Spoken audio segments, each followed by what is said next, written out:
वैदिक ज्योतिष के इस नए एक्सप्लेनर में आपका स्वागत है। आज हम उस विषय पर बात करने वाले हैं जिसका नाम सुनते ही अक्सर लोगों के पसीने छूट जाते हैं। 8वां भाव। जन्म कुंडली का ये भाव हमेशा से मृत्यु, गहरे रहस्य और अचानक आने वाले संकटों से जोड़कर देखा गया है। लेकिन क्या आप जानते हैं कि सतह के ठीक नीचे कुछ ऐसा भी छिपा है जो आपको पूरी तरह से सशक्त बना सकता है? आज के इस एक्सप्लेनर में हम इसी डरावनी छवि के पीछे छिपे असली अर्थ को डिकोड करेंगे। तो आज का हमारा रोड मैप कुछ इस तरह रहेगा। हम शुरुआत करेंगे इस गलत समझे जाने वाले 8वें भाव से, फिर देखेंगे परिवर्तन और आयु का कनेक्शन। इसके बाद बात करेंगे इसमें छिपे हुए खजाने की, ग्रहों और भाव के स्वामियों के असर की, छाया और मुक्ति की, और आखिर में जानेंगे कि 8वें भाव के कर्मों को असल जिंदगी में कैसे नेविगेट किया जाए। चलिए बिना देरी के शुरू करते हैं। पहला पड़ाव, गलत समझा गया 8वां भाव यानी दुस्थान का सामना। जब भी 8वें भाव का जिक्र होता है तो पारंपरिक रूप से इसे एक भारी और डरावने दुस्थान के रूप में देखा जाता है। पुराने ग्रंथों में इसे आयुर्भाव, रंध्र भाव और मृत्यु भाव तक कहा गया है। आमतौर पर लोग इसे सिर्फ संघर्ष, बड़ी बाधाओं और अचानक आने वाले संकट के नजरिए से ही देखते हैं। लेकिन सोचिए जरा, क्या हो अगर ज्योतिष का सबसे डरावना माना जाने वाला ये भाव असल में आपके पर्सनल ग्रोथ का सबसे बड़ा और शक्तिशाली जरिया हो? चौंकाने वाली बात है ना। ये एक ऐसा सवाल है जो इस भाव को देखने के हमारे पूरे नजरिए को ही पलट कर रख देता है।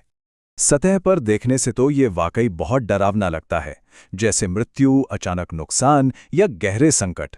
लेकिन इसके पीछे एक बिल्कुल अलग ही छिपी हुई सच्चाई है। ये अचानक होने वाले अंत असल में वो खाद या कॉम्पोस्ट हैं जो आपके गहरे पुनर्जन्म, आध्यात्मिक मुक्ति और छिपी हुई संपत्ति के लिए एक बहुत ही उपजाऊ जमीन तैयार करते हैं।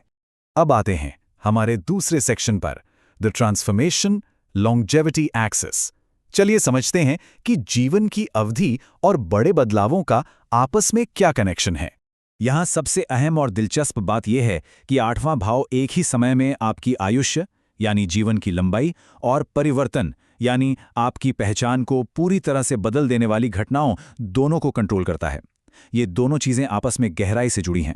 ये भाव उन घटनाओं का संकेत देता है जो सिर्फ आपकी ऊपरी जिंदगी को नहीं बल्कि आपकी पूरी नींव को ही नया आकार दे देती हैं। अगर हम क्लासिकल ज्योतिष की बात करें तो 8वें भाव को देखकर आयु का अंदाजा बड़ी सरलता से लगाया जा सकता है। अगर ये भाव पापी ग्रहों से बिल्कुल मुक्त है और बृहस्पति जैसे शुभ ग्रहों की नज़र इस पर है तो ये लंबी उम्र यानी 75 साल से ज्यादा का साफ संकेत है। अगर मिले जुले प्रभाव हैं तो मध्यम आयु, और अगर ये भाव बहुत ज्यादा पीड़ित है तो ये 35 वर्ष से कम आयु और स्वास्थ्य से जुड़ी संवेदनशीलता दिखा सकता है। लेकिन याद रखिए, ये सिर्फ गाइडलाइंस हैं, कोई पत्थर की लकीर नहीं। आगे बढ़ते हैं तीसरे हिस्से की तरफ, अनअर्थिंग हिडन रीचेज। अब तक हमने अस्तित्व से जुड़े बदलावों की बात की, लेकिन अब इस भाव के कुछ बहुत ही प्रैक्टिकल और भौतिक लाभों को देखते हैं। सुनने में भले ही अजीब लगे, लेकिन 8वां भाव सिर्फ नुकसान का नहीं है। ये साझा संसाधनों और अचानक मिलने वाले पैसों का भी घर है। वसीयत या पैतृक संपत्ति, लाइफ इंश्योरेंस का पैसा, तलाक का सेटलमेंट, कोई कानूनी मुआवजा या फिर कोई छिपा हुआ खजाना मिल जाना, ये सब इसी भाव का खेल है। सीधे शब्दों में कहें तो बिना कमाए हुए अचानक मिलने वाले धन का ये सबसे बड़ा इंडिकेटर है। अब बारी है चौथे भाग की, प्लैनेट्स और हाउस लॉर्ड्स। ये समझते हैं कि ग्रह और इस भाव के स्वामी हमारे कर्मों को कैसे आकार देते हैं और कैसे अपना काम करते हैं। एक जन्म कुंडली में ये देखना बहुत ही फैसिनेटिंग होता है कि 8वें भाव का स्वामी आखिर बैठा कहाँ है, क्योंकि वो जिस भी घर में जाकर बैठता है वो ये तय करता है कि आपकी जिंदगी में अचानक और कर्मों से जुड़े बड़े बदलाव ठीक किस क्षेत्र में आएंगे। वो जहां भी जाएगा वहां अपने साथ परिवर्तन की एक बहुत ही तीव्र ऊर्जा लेकर जाएगा। और हाँ, इस भाव में बैठे अलग अलग ग्रह बदलाव का एक अलग ही फ्लेवर लेकर आते हैं। उदाहरण के लिए, अगर जुपिटर यानी बृहस्पति यहाँ है तो वो आपको एक तरह का प्रोटेक्टिव बदलाव देगा, जैसे अचानक पैतृक संपत्ति मिलना। सैटर्न यानी शनि है तो वो दशकों तक चलने वाला एक धीमा लेकिन मजबूत स्ट्रक्चरल बदलाव लाएगा। मंगल अचानक होने वाली दुर्घटनाओं या सर्जरी की ओर इशारा कर सकता है, जबकि चंद्रमा आपको बहुत ही गहरी भावनात्मक और मनोवैज्ञानिक अंतर्दृष्टि देता है। चलिए अब बात करते हैं 5वें सेक्शन की, द शैडो एंड लिबरेशन।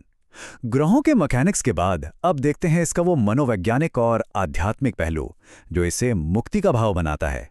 महान मनोवैज्ञानिक कार्ल जंग का ये कोट 8वें भाव के सार को बिल्कुल परफेक्ट तरीके से पकड़ता है। जब तक आप अचेतन को सचेत नहीं बना लेते, वो आपके जीवन को निर्देशित करेगा और आप उसे भाग्य कहेंगे।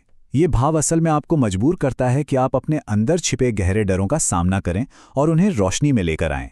और इसीलिए 8वें भाव को 3 मोक्ष स्थानों में से एक माना गया है। यहाँ जो भी संघर्ष या उथल-पुथल होती है, वो कोई रैंडम सजा नहीं है, बल्कि वो आपके प्रारब्ध कर्म की अनिवार्य घटनाएं हैं। इन्हें डिजाइन ही इसीलिए किया गया है ताकि आपके पुराने कर्म भस्म हो सकें और आप आध्यात्मिक ज्ञान और मुक्ति की तरफ तेजी से बढ़ सकें। अब आते हैं हमारे आखिरी और सबसे प्रैक्टिकल सेक्शन पर, नेविगेटिंग 8th हाउस कर्मा। सवाल यह है कि जब ये भारी ऊर्जा आपकी जिंदगी में एक्टिवेट हो तो उसे संभाला कैसे जाए। तो इस ऊर्जा का सामना करने का सबसे स्मार्ट तरीका है पहले से प्लानिंग करना। जब भी इस भाव की दशा आने वाली हो तो उससे 6 से 12 महीने पहले ही अपनी फाइनेंशियल प्लानिंग मजबूत कर लें और एक इमरजेंसी फंड बना लें। जब ये एक्टिवेशन चल रहा हो तो अपनी भागदौड़ थोड़ी कम कर दें, आराम करें और आत्मचिंतन करें।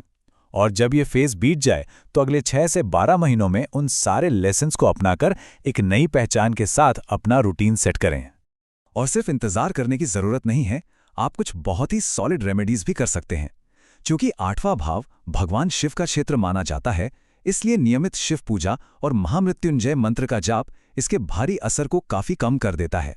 इसके अलावा अपना प्रिवेंटिव हेल्थ चेकअप कराते रहें, कानूनी कागजात दुरुस्त रखें और सबसे दिलचस्प बात, खुद ही अपनी मर्जी से 8वें भाव से जुड़ी चीजों में लग जाएं, जैसे कि ज्योतिष सीखना, डीप रिसर्च करना या फिर क्राइसिस मैनेजमेंट जैसी चीजों में एंगेज होना।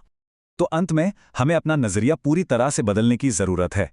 8वां भाव सुनने में चाहे जितना डरावना लगे, लेकिन असली सवाल ये है, क्या आप इस भाव की ऊर्जा को खुद को तोड़ने देंगे या फिर इसके इस कॉस्मिक कंपोस्ट का इस्तेमाल करके अपने परम ज्ञान और खुद को एम्पावर करने की नींव रखेंगे। ये रहस्यमयी ऊर्जा आपकी जिंदगी को गहराई से बदल सकती है। बस इसे समझने और सही तरीके से अपनाने की जरूरत है।